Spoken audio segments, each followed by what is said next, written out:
All right, we've got Matt Lawson back in the building today as we're going to be talking about the 2025 NBA draft, some of the top prospects that'll be available, and where Matt sits on some of these guys and where you should also value them in your dynasty leagues. It should be a lot of good information, as it always is. The NBA draft is just a little over a week away, so it's the best time to be checking out all this content, and we'll talk about where to find that specifically.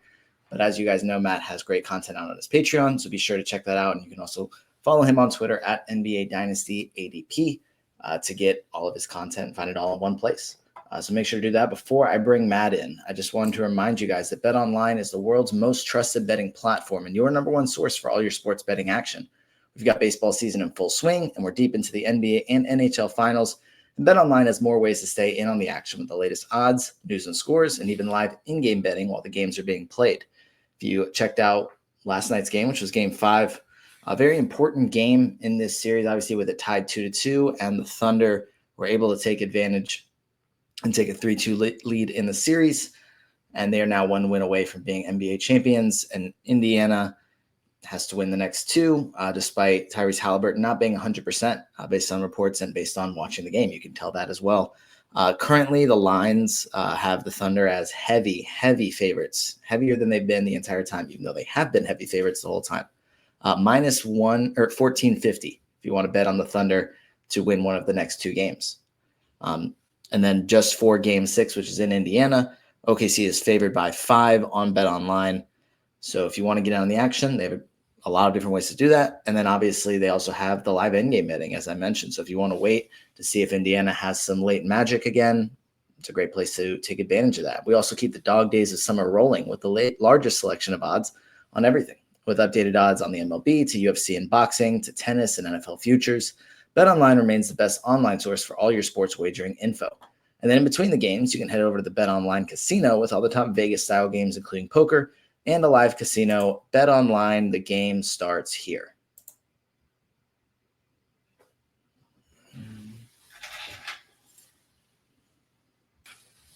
All right. As I said, we've got Matt Lawson back on the show. We're going to be talking about the 2025 draft class, and Matt has the most in-depth dynasty ranking, especially for pre-draft, but just in general, obviously. But specifically for the draft, I mean, this thing, we have it pulled up here on the screen. How many picks deep does it go? I don't want to scroll all the way down to the bottom because it'll probably take too long, frankly.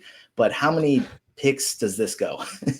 Yeah, I've got 160 players around there right now. It's growing. There's a growing watch list, and some of them I need to do a deeper dive on because we only really found out in the last week who is actually going to be in this draft class. And one of the big takeaways from that, whether you're talking from a dynasty rookie draft perspective or you're just interested in who your team might draft, is that a lot of the back end of this draft got hollowed out by players returning to college basketball. And it isn't just college basketball players returning to college basketball. It's a lot of international prospects who normally might have kept their names in the draft are now going to go make money to go play college basketball rather than playing in Europe or other leagues across the world. So this has completely changed the landscape for this draft. And I think it's made it a lot harder in the second round, not only to get value, whether you're talking about in a rookie draft or in real life, but also to be able to find stash players, because often teams would want to be able to try to find a way to be able to stash a guy, not use a roster spot on him, not start the clock on their contract. And it's difficult to even find players available to be able to do that in this draft. There's still a few, but this is a really interesting draft class that has been evolving throughout this pre-draft process. We're learning so much more. And from a dynasty perspective, I think we've got a lot of intel and advice to be able to give today to be able to get people ready for the rookie drafts. I know a lot of people who are drafting the night before the NBA draft, so they don't know landing spots. People who are doing it immediately after the draft ends, so they're not going to have the benefit. So if you are in that position, this is going to be really helpful for you to be able to be ready to be able to make your selections, get an advantage over your league before anyone else has any kind of intel or understanding of where things are heading in the days following the draft.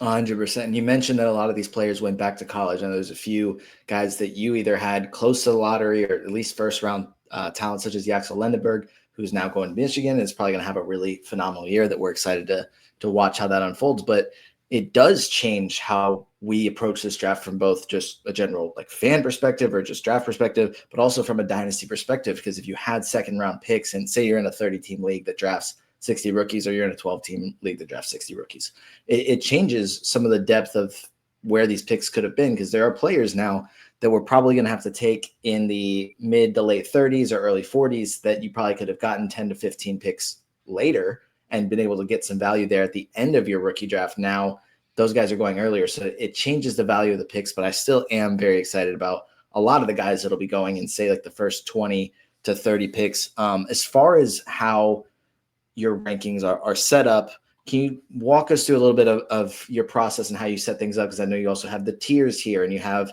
the different pre-draft stats scores with all the stars there. Can you give us a little rundown of what all this means?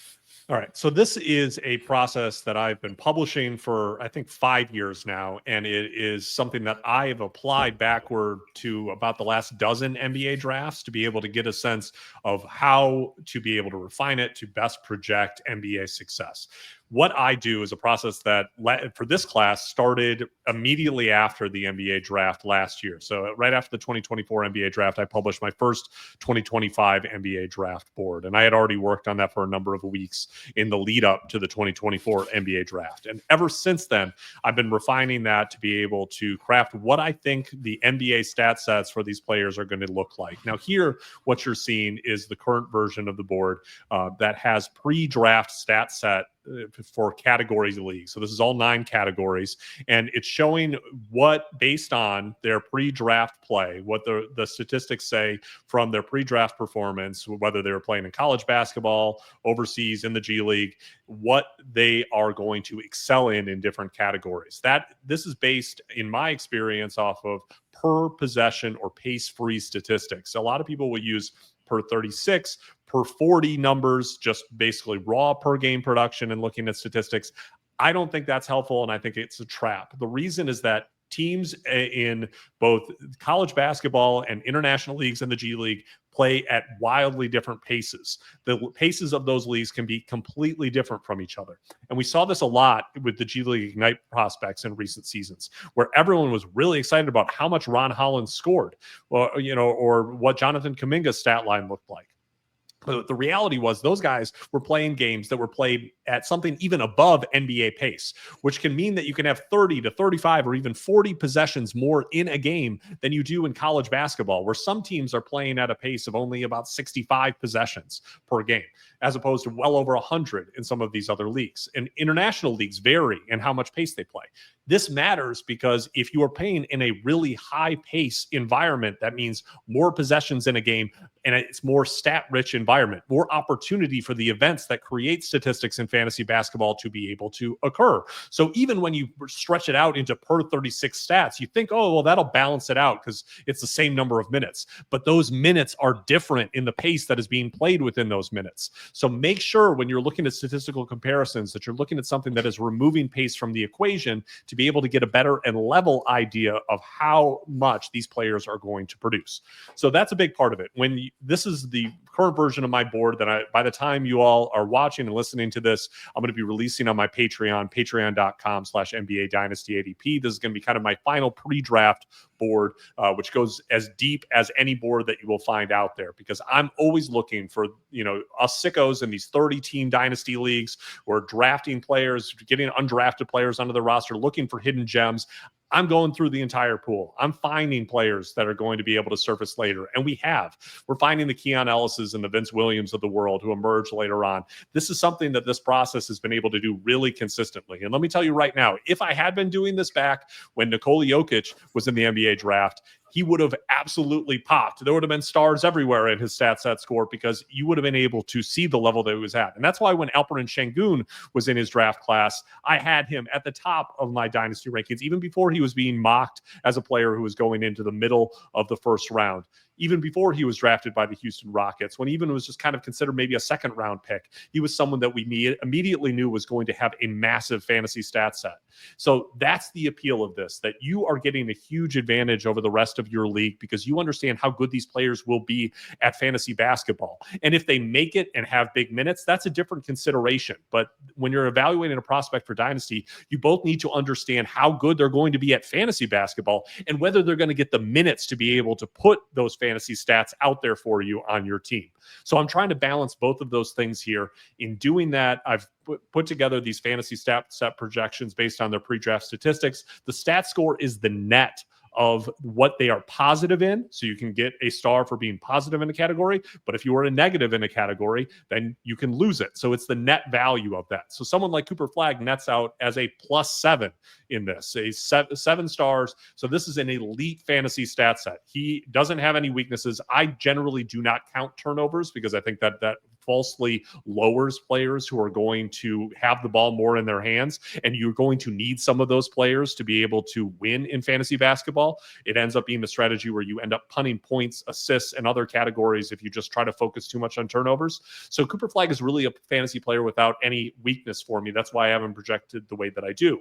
He's also in tier 1 for me. These tiers are meant to reflect not only where I'm going to think they're going to fall in the draft, but kind of how I consider their overall fantasy value, dynasty value at this point. So Dylan Harper in a category and a tier of his own. Second, I have him as around a top 40 dynasty asset. Cooper Flagg is a top 10 dynasty asset, right? Actually around number 6 in my dynasty rankings right now. And then you have this large tier 3.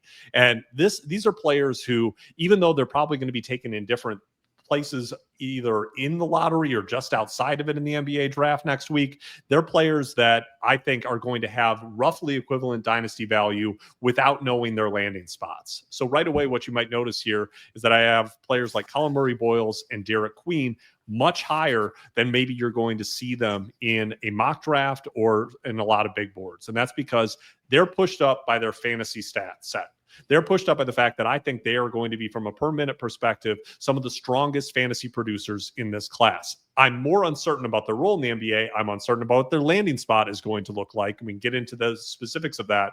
But for me, they're pushed up with these other players who are going to be drafted higher than them because they're going to be better at fantasy. So even if they're playing fewer minutes, their fantasy production might be just as strong as a player who is getting 32, 33, 34 minutes as a starter, even if they're only playing in the high 20s. That balances it out. So those are the considerations that we're making here in making these tiers. And it gives you a good idea of trade value, because if you're looking at players that are all in the same tier, you might be able to say, maybe it makes sense for me to move my pick, move back a little bit to be able to get somebody that I like. So that's the goal of these rankings. And this is what you're going to be able to get when you get this ranking set.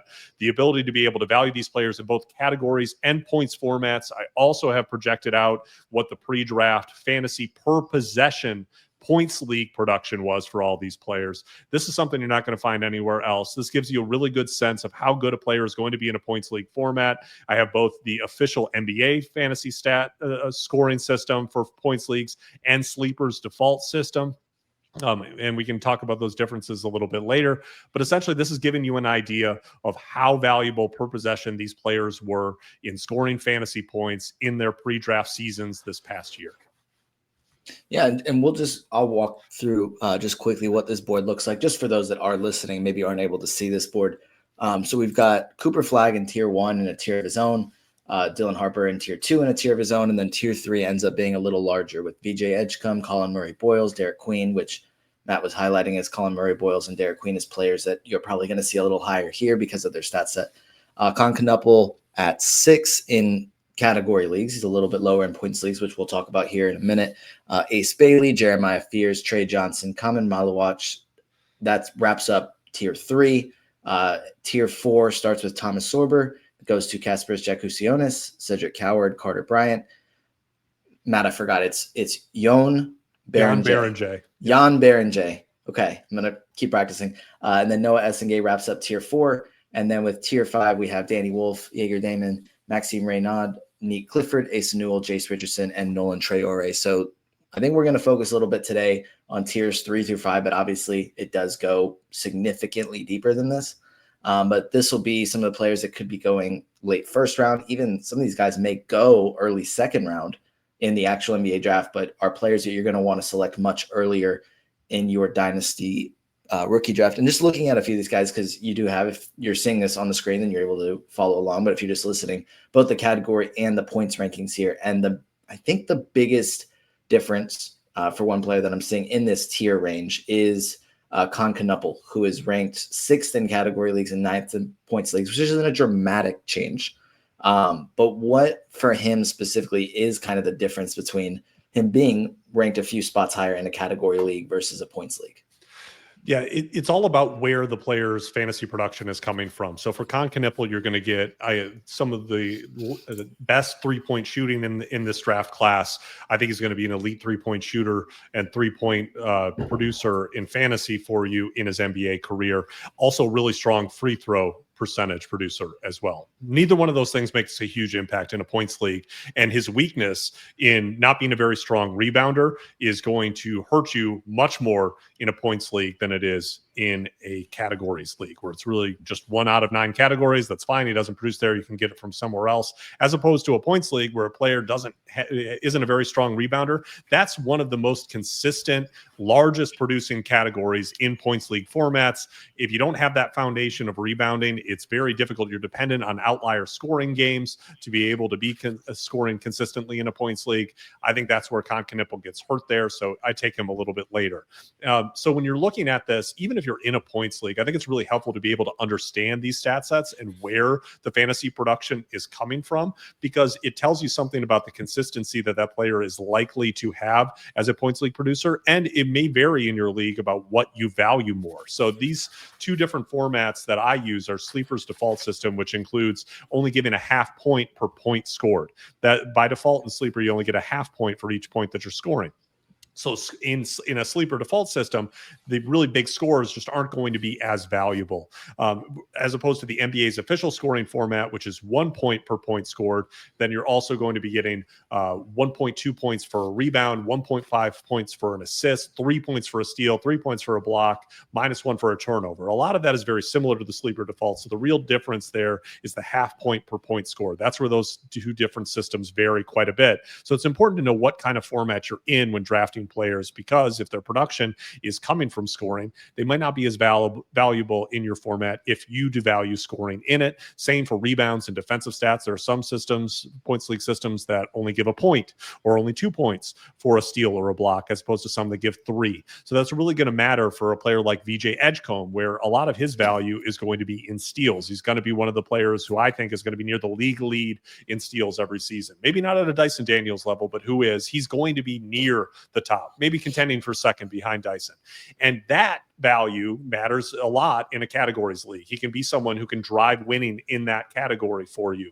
But in a points league, it's really going to depend on the value that is assigned to steals and how much that inconsistency from game to game. The big steal games are going to look great in a points format. The ones where he doesn't get a steal, it's going to hurt quite a bit. So that's going to matter a lot for you as well. And it varies. Your mileage will vary based on your scoring format. And just looking at this board here, you mentioned the stars at the beginning about how it would, I guess, offset based on what categories you're strong in versus what categories you're weak in. And you can see in tier 3 that BJ Edgecombe, Colin Murray Boyles, and Derek Queen have the most stars there. And that's a lot of 1-star players. And then the beginning of tier 4 is Thomas Sorber. He is a 2-star player on your pre-draft stat set scoring system that also has stars, a lot of S's there.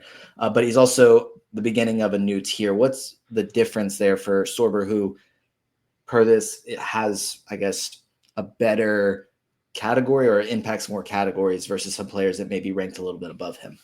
Yeah, I think this is really interesting because I think it's very close between Thomas Sorber and Kamen Malawach, but it does appear that Kamen Malawach is much more likely to be drafted higher in the NBA draft. I think his floor is probably Toronto at number 9. He could fall further than that, but all of the intel is kind of sounding like he's likely to go in the first 9 picks, maybe even going as high as, let's say, number 6 to Washington. We'll see. But the reality there is that we don't know where Sorber is going to fall. Entirely possible that maybe someone at the back end of the lottery like Chicago is interested in being able to add him and make him their long-term starting center. That would boost his value quite a bit, and I think he would rise into tier 3 and probably be higher in it than a number of other players who are in tier 3 right now if we got that landing spot and that trajectory of being a long-term big minute starting center. But it's also possible that Sorber falls back in the draft, ends up in a situation with another center who already has a long-term contract, and he's looking like he's going to be more in a big man rotation rather than having the trajectory of his short-term fantasy value being as a starting center. If that happens, then he could fall. So there's a wider range there in outcomes for him, which is why I have him in tier 4, because we really do need to be able to see landing spot to be able to assess what his dynasty and fantasy value is going to be able to look like. But you can see from a raw fantasy stat set that perspective, I really like Sorber because he is able to give you at least a neutral value in assists, which is rare for a big man. You're getting plus steals, which is actually not that common for big men. You're getting really good block numbers for a guy who isn't considered like a super athlete, but his wingspan and standing reach is massive. And he's really, really, really strong at processing the game and is able to get himself in good position to be able to get blocks. We saw that his entire season at Georgetown.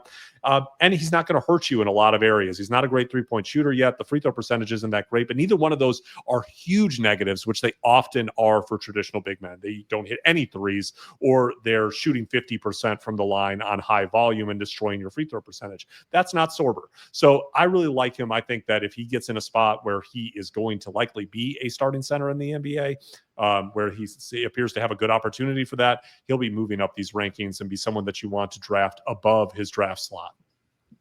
Yeah, I think I know you mentioned looking at per possession stats at the beginning, but you can even just look at the raw stats for Thomas Sorber and see that he impacts the game in a number of different ways and impacts a lot of different categories. And he is a player that I've been pretty high on through this process, partially just because it's like, yeah, you're getting a center that can pass the ball, get both defensive stats, rebounds well, and has a 7'6" wingspan, has a little bit of shooting touch, a lot of upside there. I'm excited to see where he lands because it could be Chicago. And then it's like, okay, he could probably be a starter within a season. It could be OKC. And then it's like, okay, what do we do with this? Like if he goes right there at 15, it's like, okay, yeah, it's the rich get richer and it's a great pick by OKC, but dang, now he's probably at best a few years down the road in a rotation minute split at center. But obviously things change pretty quickly in the NBA. In this tier 3, who scares you the most? Like, who do you think is a player that it's like, you do your pre-draft process, you can see the numbers that are in their favor, or you can see why they're ranked a certain way. Maybe it's just expecting them to go top 3. And I think for me, Ace Bailey kind of fits this mold of what I'm describing. But is there anybody else for you? Or Ace Bailey's a fine answer as well. For someone that scares you and you think could potentially be a bust. Yeah, I think the highest range of outcomes in tier 3 come from Ace Bailey and Jeremiah Fears. These are two players that I think have the highest bust potential of this group. Even Colin Murray Boyles and Derek Queen, I think, are both going to end up, even in lower minute roles, be productive in fantasy. Players who have strong enough per minute production that they'll still be helpful, even if they are just kind of larger minute rotation players rather than starters. But there's real possibility with Fears and Bailey because of some of the red flags in both their stat sets and just kind of their fit in the NBA, where maybe we look back at this draft class and it didn't work out for them at all. With Bailey, it's really interesting. We got some intel earlier today, this morning, from Jonathan Gaboni and Jeremy Wu's mock draft on ESPN, talking about not only that they have Bailey now mock draft to the Washington Wizards at number 6, but there's considerable concern about the way that Bailey is handling the pre-draft process, that he's declined workout invitations from multiple teams in the upper end of the lottery, that he thinks that his team thinks that he should be a top 3 pick in this draft, and that if anyone wants to get him, that they should be trading up to that level to be able to get him. It sounds like he is going to be working out with Philadelphia by the end of this week, but there's also a nugget in there about how he doesn't really think that might be the right fit for him and what he wants. And it sounds like Ace Bailey and his team, if this report can be believed, wants him to be in a situation where he's going to get as many shots as he can get, and that he's going to be able to be one of the top scorers, if not the top scorer for that team. Now, that can lead you in a lot of different directions with Ace Bailey, but I don't think that's the best thing for what we hope to be his trajectory as an NBA player. I don't think that the best way for Ace Bailey to reach his potential in the NBA is just to be in a situation that looks like what Rutgers was last year, where he's taking as many shots as he can get. I think he's going to need to develop in a similar way to someone like Andrew Wiggins, who came into the league as a scorer and had to develop into a two-way player. That's what we wanted to see Ace Bailey do. We wanted to see him play a role and expand his game and improve his handle, develop his skills to be able to become a more efficient player in the NBA, rather than just trying to become a volume scorer and getting, exercising as much contested shot making as possible in the NBA. So that's the real concern there. I actually like Ace Bailey a decent amount from a fantasy perspective, because he is a pretty solid rebounder, because he can get a good number of blocks. And, obviously there's the scoring element as well. but he is a player that there's a wide range of outcomes just because we're kind of seeing he might not want to be the player in the NBA that would make him the most successful in the NBA. And that's a decision that a lot of players who go from being stars in college, stars through high school, have to decide when they get to the NBA, when they realize they're not going to be the best player on their team anymore. They're not going to be the best player in their league, and they're going to have to figure out how they're going to be most successful in an environment where it's far more competitive. We'll see with Bailey on that. With Fears, it is the reality of the fact that he's 6'3", 180 pounds. He is a player that at that size, the needle is difficult to thread. And if you are good enough on ball, if you can create for others, if you can be an offensive engine, you can be that small and be successful in the NBA. We know players who have done it. The problem is that we also know many who have not. Jeremiah Fears will probably be, even if he's in a big role, one of the worst players in the NBA next season, because the history of small guards in the NBA who are drafted high tells us that he will likely be. Darius Garland was, by many metrics, one of the worst players in the NBA in his first season. De'Aaron Fox was one of the worst players in the NBA in his first season, because being an on-ball small guard in the NBA is extremely difficult as a rookie. I think Fears has the best handle in this class. I think that he has potential as a shooter. You see that in his free throw percentage. He's taking a good volume of threes. I think he's an even better passer than what we saw from him at Oklahoma. There's a lot of really good pieces here for a starting point guard who can have an all-star ceiling. But you could also see the basement of that. If he's not able to develop as a shooter, if the lack of strength and size he's not able to adapt in the NBA to be able to handle the level of defender, the size and athleticism of defender that he's going to have to face when he has that much of a deficit in his own size, that could be where it all falls apart. But because of the potential, especially in fantasy, you have to consider him at the level of a top 10 pick. And I think that's likely what he's going to be after we see landing spots in the NBA draft. But there's considerable risk here. Yeah, I think it's interesting that those are the two that you mentioned, because I agree, but I feel like I'm more optimistic about Fears and not as optimistic about Bailey, but I definitely see the outcomes for both, because with Fears, he got to the rim at a really high rate. Just looking at Data Baller, the rate at which he got to the rim was one of the best in the class, but he was atrocious finishing at the rim. Like, it was terrible. 53% of the rim. That's really, really bad. Got to the free throw line at a high rate, hit his free throws at a high rate, had a good assist percentage, but the efficiency is concerning. And like you said, he's probably going to be terrible as a rookie. But there's things there that have me a little bit optimistic. We'll see what the landing spot ends up being, and if that team is able to develop him, and maybe as he gets stronger, that those issues become less significant. Maybe he does finish a little better, because he is super, super young. And a lot of those numbers are him coming in as an 18-year-old that left high school year early and playing in the SEC. And now it's like, okay, like, these defenders are obviously significantly bigger and stronger than him. Maybe as he gets older and develops, that improves. And then he just improves in other ways. But I think there's a few numbers that are concerning, a few to like. With Ace Bailey, I guess I have a question for you, and that's, where do you see him as a really good landing spot? If we do, or he does want to be in a spot where he is shooting as much as possible, basically, where do we think that is? Because it's not Philadelphia. And I think that based on the article you referenced, like, they don't think it's Philadelphia. The next few teams, I don't really think it's Charlotte. Could it be Utah? Could it be Washington? Could it be Brooklyn? And do you see any of those teams potentially trading up? Do you see Ace Bailey potentially having a pretty big slide just because of the reports that are coming out? And I don't know. I think there's a lot of question marks, and that's why I'm asking you all the questions. You don't have to answer all the questions, but to me, there just are a lot. Yeah, I think if you're talking about potential landing spots for Ace Bailey and where he would get as many shots as he wanted, and that might lead to some really great short-term fantasy production, especially in points formats.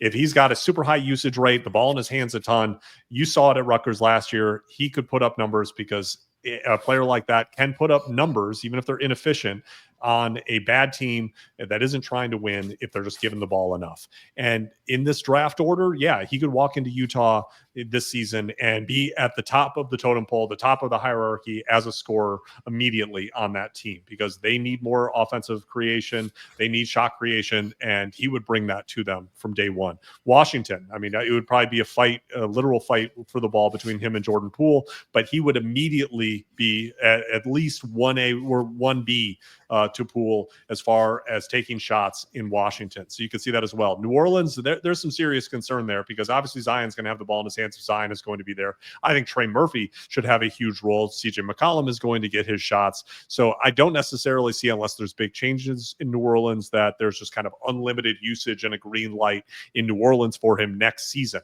Although maybe there are big changes to come. McCollum is nearing the end of his time in New Orleans for sure. Zion always is rumored to potentially be out the door. So that could happen, but it's not as wide open as it is in other spots. And Brooklyn, yeah, that's going to be very similar to Washington or Utah, where there's plenty of shots available for someone who is able to take and make contested jump shots. Bailey would be able to do that in Brooklyn as well. So that seems to be his range. I can't see him really falling past 8 in this draft, and I think someone might come up to get him otherwise. But there's definitely teams where if that's who Ace Bailey wants to be, he could go and be that on those teams. All right, and we'll shift down to more into the tier 4, at tier 4 and 5. And this is the first time a couple things are coming up. Just looking at the screen here, that Cedric Howard is a 3-star prospect. Maxime Reynaud and Nick Clifford are 4 stars. But then you have a couple X's in there. Do you mind explaining a little bit about what those X's mean? Is it, I don't know, does it have anything to do with Essengate still playing or anything like that? All right, so if you are a net positive in categories, if you net out as a positive, you have number of stars based on that. 1 star, you're a 1 category net positive. If you have an X, you're a 1 category net negative. That means that you have 1 more category that's a negative than you have positives. This is a simplistic way to be able to view category value, but I actually find it to be really effective. And I use this for my redraft rankings as well, because rather than trying to look at players through Z-scores, you need to win categories. You need to know which players are going to move the needle in categories, and players who move the needle in multiple categories while not hurting you in others, they're going to be better in fantasy. They're going to be better than players who are just really great in 1 category and not really moving the needle in any of other ones. Cedric Howard, and this is a little bit skewed, and that's the reason I don't have him as high as some others. I think he could be taken in the lottery. I think he has a ton of potential, but we're basing the pre-draft stat score not only just on the 6 games that we got from him in Washington State this year, which is an extremely small sample size, but also what he did at Eastern Washington, which is a lower level, which makes it a little bit more difficult to be able to evaluate how that's going to translate to the NBA. When I transition these over to NBA peak stat set, which is what I do in my Dynasty rankings, these are going to come down quite a bit. And some players, it's because they developed a really great stat set because they stayed in college basketball for a really long time and they were able to put up big stats. So you got to consider age adjusted production. And for reference, the points projections that you see on here are age adjusted. So what you're seeing from those, if you're an older player producing really big fantasy stats, it scales you down a little bit from the projection that you're seeing there. And it still pays free, but it's age adjusted as well. If you're doing it at 18 years old, it's going to value you even more. And I also look at that from a categories perspective as well. So someone like Maxime Reynaud is, a player who's 22 years old, played 4 years in college. Nick Clifford, 23 years old. Both of them awesome fantasy stat sets, and same for Cedric Howard, who's going to be 22 coming into this NBA season. They've been around in college basketball long enough that by the end of their run, yes, they're going to be able to produce really great stats because they're beating up on players who are often 2 or 3 years younger than them, not as developed. That matters quite a bit. With Joan Beringer, you see the pre-draft stat set score doesn't look that great. There's a lot of factors for that. Number one, he's 18 years old, playing in a professional league, playing in the Adriatic League, which is one of the better international professional leagues, and has produced a lot of really strong big men over the years. Beringer is raw, but he's super athletic. And the reason that he's moved up so much, not only is he being mocked in the lottery in some mock drafts at this point, I think the ESPN mock draft had him at number 14 earlier today. Beringer, his combine measurements, we finally got kind of late combine measurements for him. He has grown 1.5 inches in the last year. He's now a 7-footer in shoes at 235 pounds and one of the best athletes and shot blockers pound for pound in this class. So that raw frame and athleticism automatically makes him a consideration, and it shows the growth potential that he could have to becoming an NBA starting center. I generally boost up big men in these rankings, and even though big men stat sets don't always look as strong in the stat score way of viewing things with the star system, because they have big negatives. Beringer is not going to hit any threes. He's going to be terrible from the free throw line. He's not really going to get assists or steals, but he's going to be massive in field goal percentage and blocks, and he's a good rebounder. You know that stat set. That's a traditional big man stat set that you get, and you know how valuable that can be. It's a piece of a puzzle that fits in with other players who make up for their weaknesses. And I think Beringer can be that in the NBA, and that's why you have to push him up. It was similar last year with someone like Yves Missy, who was a very raw but athletic prospect. He was projected to go outside of the lottery. He did go outside of the lottery, but I pushed him up in my rankings the same way with someone like Kalel Ware. You push them up because if they get the opportunity and they prove themselves to be competent defensively on the floor, they're going to generate that big man stat set that's so valuable for us because they can get those minutes. I think Beringer can be a player like that who develops into a starting center in the NBA. I think it's very likely that he does get taken in the first half of the NBA draft. I've heard Chicago is interested in him. I wouldn't be surprised if he went to a number of teams who are kind of in that back end of the lottery portion, because it is so valuable to be able to get an 18-year-old with this frame and in this athleticism who can be this kind of rim protector. Yeah, and we'll talk about this range now. We've talked about that tier 3 a little bit. We'll stick with tier 4. And just to recap for anyone that is listening, that's from, we've already talked about it a little bit, but Thomas Sorber, Kasparis Jakasionis, Cedric Howard, Carter Bryant, Joan Beringer, Noah Essingay, Danny Wolf, Igor Damon, Maxime Reynaud, Nick Clifford, Asa Newell, Jace Richardson, and Nolan Traore, who is one of the players. He wasn't on the board when I had this screen popped up for a minute, but he's right there even. I'm guessing just like the categories kind of offset between what would be a good category versus bad category for him, which is why he doesn't have any stars there. Who in this, I guess, tier or 2 tiers here between 4 and 5 are some of the players that you think are some of these either have bust potential or like high risk, high reward guys that could either be, fantasy studs that we end up snagging in the later rounds of our rookie draft or later picks of the first round, or some that could also just be guys that totally wash out and or just end up being wasted picks. Yeah. One of the players here that I am most intrigued in, because I think opinions range so widely, is Jaeger Demon, who is considered by some people to be a top 10 pick. Some people, I think, even have him mocked to as high as Washington. And then there are others who would view him kind of more in the range that I do, where I have him outside of the lottery, an interesting prospect, but maybe not someone that I would want to invest a lottery pick into.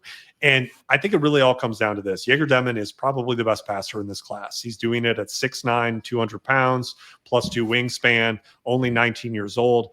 All of that on paper sounds fantastic. The 3-point volume is strong, which I care about the volume more than how much it's going in, because in the college level, because it shows confidence in taking the shot and it shows the ability to be able to get off the shot. And often players who have high volume in college basketball end up becoming much better shooters in the NBA.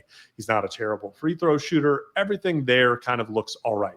The problem is the 3-point shot was wildly inconsistent, but even more than that, there really wasn't a plan to score in the half court for Jaeger Demon. He could not get to the rim easily. He couldn't get to a mid-range shot easily. There wasn't really a whole lot that he could do other than put up a 3 in the half court. Now, if he's out in transition, if he's playing in fast offense, he's able to move the ball quickly, find an open man, and there's a game plan for how that can work. But when things slow down, the offensive game slowed down for Jaeger Demon to such an extreme degree that I think that there's real consideration that maybe it won't work out for him in the NBA, because even with some of these plus size playmakers, if there isn't an ability for them to be able to score in the half court when things slow down a little bit, it doesn't really matter how good the passing vision is, how strong the passing vocabulary is. They're not able to be able to translate that and have the ball in their hands as much as they need to, because either they can't be an off-ball shooter, they can't really drive to the rim, or they can't do both. And I have significant questions on both for those. So Demon would be a player where I want to see landing spot, but I want to be able to see more from him offensively to have confidence that he's going to be a big minute starter in the NBA. Yeah, he's definitely a guy that I am a little bit lower on as well. I don't have him in that lottery tier or even higher than that. I have him outside the lottery, and I can't remember. I may have him outside the top 20 as well, because the passing is really intriguing. And maybe he is a guy And I don't think it's like a perfect comparison, but I think it's the most common comparison where you can look at like a guy like Josh Giddey, where I don't know if I would want to be the team that's giving him a 4-year, $120 million extension this summer. But if Chicago does, then that's a pretty good fantasy player. And Devin may not be quite as productive as Josh Giddey was this past season for Chicago, but an intriguing piece depending on where he ends up and how much the team values him. So if he is a player that ends up going in the top 10 and is in a situation where he gets a lot of ball handling reps early on, then maybe he's more intriguing than if he does go, say, he ends up going outside the lottery. Not a player that I'm super high on again, but like draft capital would come into play for me, for him specifically. Another player that you have in this tier 4 that I think has been one of the hotter names in recent weeks, you could even say recent months, and that's Carter Bryant from Arizona, who had a very limited role in his single season there. I believe he was right around 19 minutes per game, which is very different from a lot of the other 5-star players or that are going either before or behind him. So if you just look at box score stats, you're going to see or say, like, why is this guy even talked about anywhere near the lottery? This is not a good player. But that's where the per possession stats come in handy. How do you kind of feel about Carter Bryant, and how well do you think your model, I guess, incorporates the fact that he did play a very limited role in comparison to some of these other players?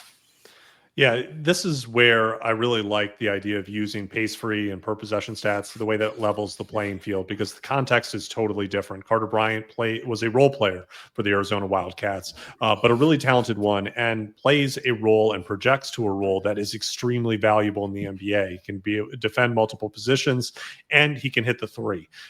There's not a lot of shot creation here with Carter Bryant. I don't think he's going to end up becoming a guy who gets on ball reps or is going to be able to create his own shot at a high level. But he is going to be able to be a defensive playmaker with both high steal and block rates, a solid rebounder, not really going to hurt you very much in a lot of areas in fantasy. And it projects to be both the strong categories and points league stat set, where I think he's going to become a 30-plus minute a night starter in his prime, and going to be a guy who generates really strong steals, blocks, and rebounds for you. That's going to work in any format, and it's going to be the kind of stat set and skill set that NBA teams really value. Every team can kind of use this piece in their lineup. You can never have enough wings who can defend well and also space the floor, who can be disruptive defensively, but also be a connective piece on offense as well. That's kind of a universal donor that can fit in any kind of lineup. There's no team that doesn't need that, and that's always in demand.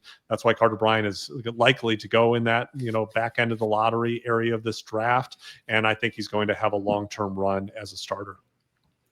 Yeah, excited to see where he ends up, because I think that could also be a factor there into how we value him. But going back up to the top here, we talked about Cooper Flagg, tier of his own. Dylan Harper, a tier below, but a tier of his own. And then you have the number 3 pick. And, some people go Ace Bailey, some people go VJ Edgecombe in different mock drafts. But there's other players for us to consider in a fantasy draft, and other players that should probably be considered at number 3. But I think it basically ends up being those two.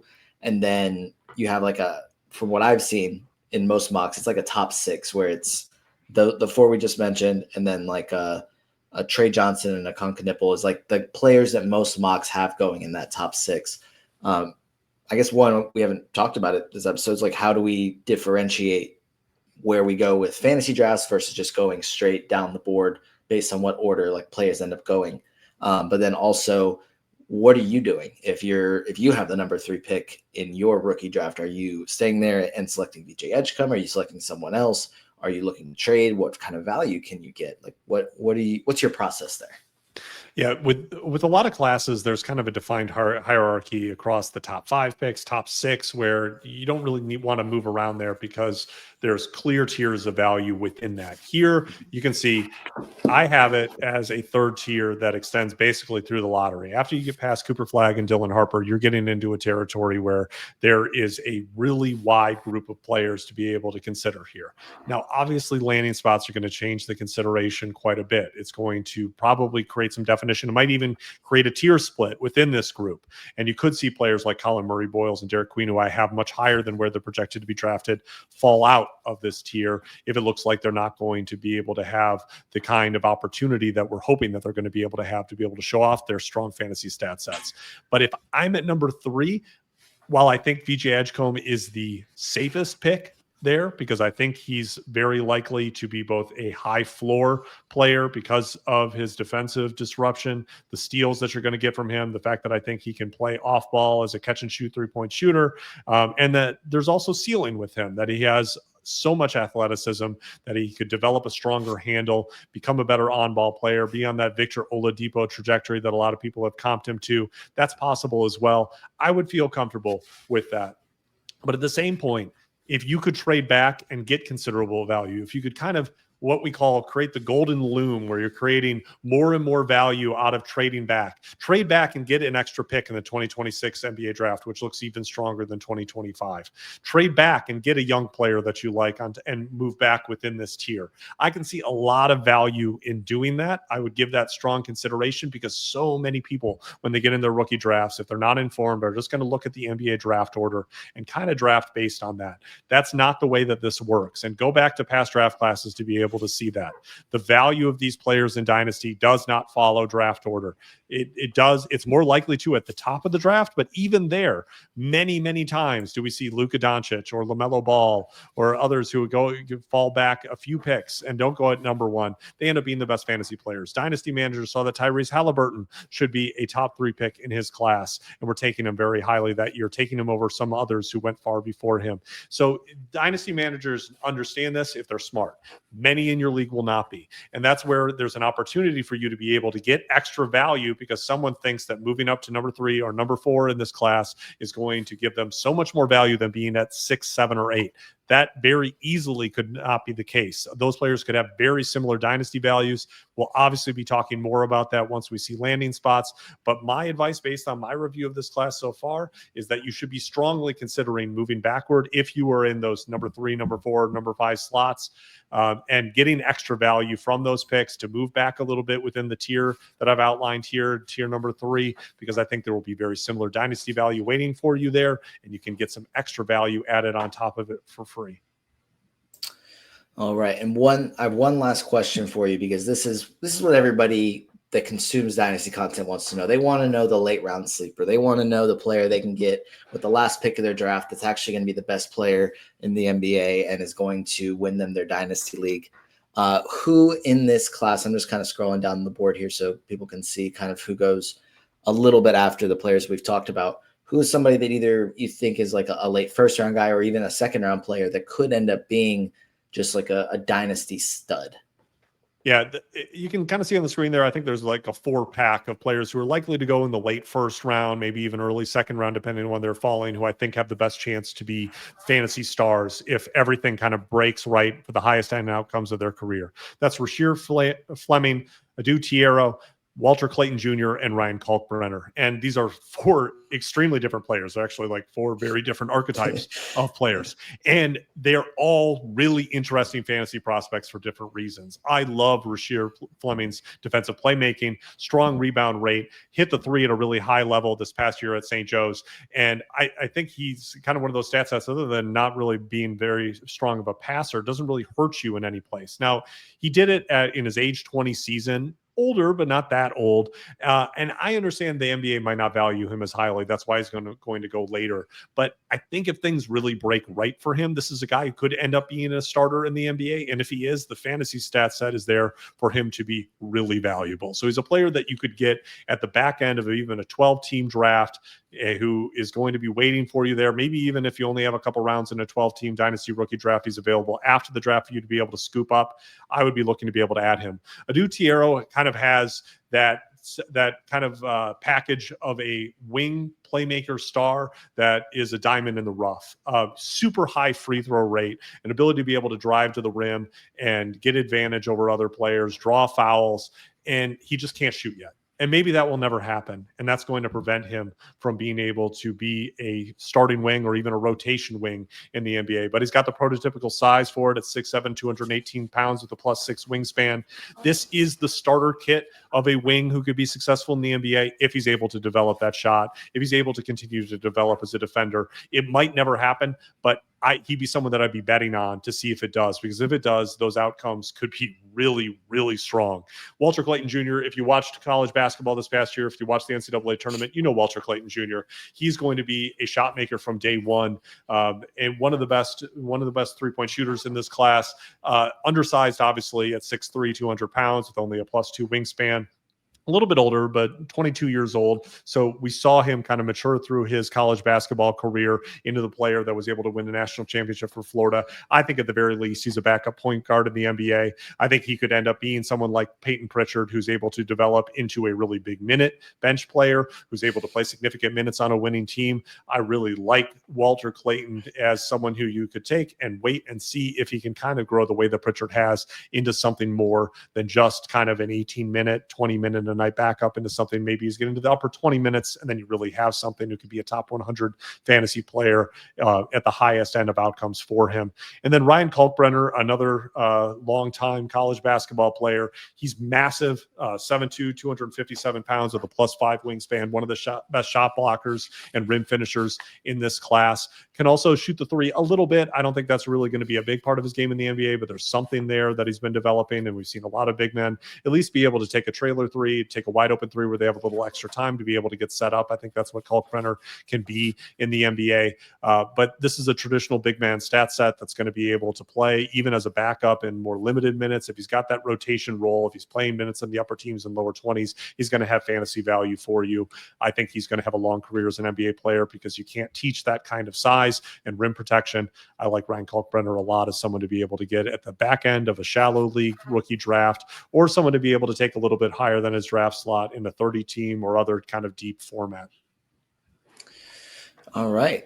There's your sleepers there. If you're in your dynasty draft and you either have a pick in the 30s, 40s, those are the guys to take a look at. It'll win you your league. I know Fleming's a guy I've really liked when I've been doing mock drafts, taking him at 29, I believe, to Phoenix. Seeing how that fits right there, because I think Phoenix is going to be a team that whoever they end up getting at 29 will have a pretty good chance to play a lot of minutes early on. But if you enjoyed this content and you enjoyed seeing this board and want to get up to 160 players, then you can definitely check out Matt's Patreon. About where can everyone, I guess, find the link to that, find your other work, and what else will they find on your Patreon? Yeah, you can check out on Twitter. I'm at NBA Dynasty ADP. You can find the links to everything there to be able to get to my Patreon. It's patreon.com/NBA Dynasty ADP. I'll be posting this big board later today on there for you to be able to take a look at. There's more than, if you're watching on YouTube, than you can even see on the screen. All the stat projections, the per pace free stats that we're talking about are available for you to be able to go through. And the biggest thing is that I'll be updating this immediately after the NBA draft next week. So you're going to be able to get the best value for your rookie drafts, to be able to know exactly where players should be valued in your rookie draft, get the advantage over your league. That's where we win. And that's where this rookie draft guide is going to be able to take your team to the next level and get the most value with the rookie picks that you have. Yep. So be sure to check that out. Give Matt a follow. Subscribe to the Patreon if you're serious about winning your league. And again, Matt will continue to be back so we can continue to talk about some of these prospects and some of the things that happen in the draft. So be sure to tune back in for that. But Matt, as always, thank you so much for joining me for this. Thanks, Noah. All right. That's going to do it for this episode of the Young Man Squad Fantasy Basketball Podcast. And we will see you next time.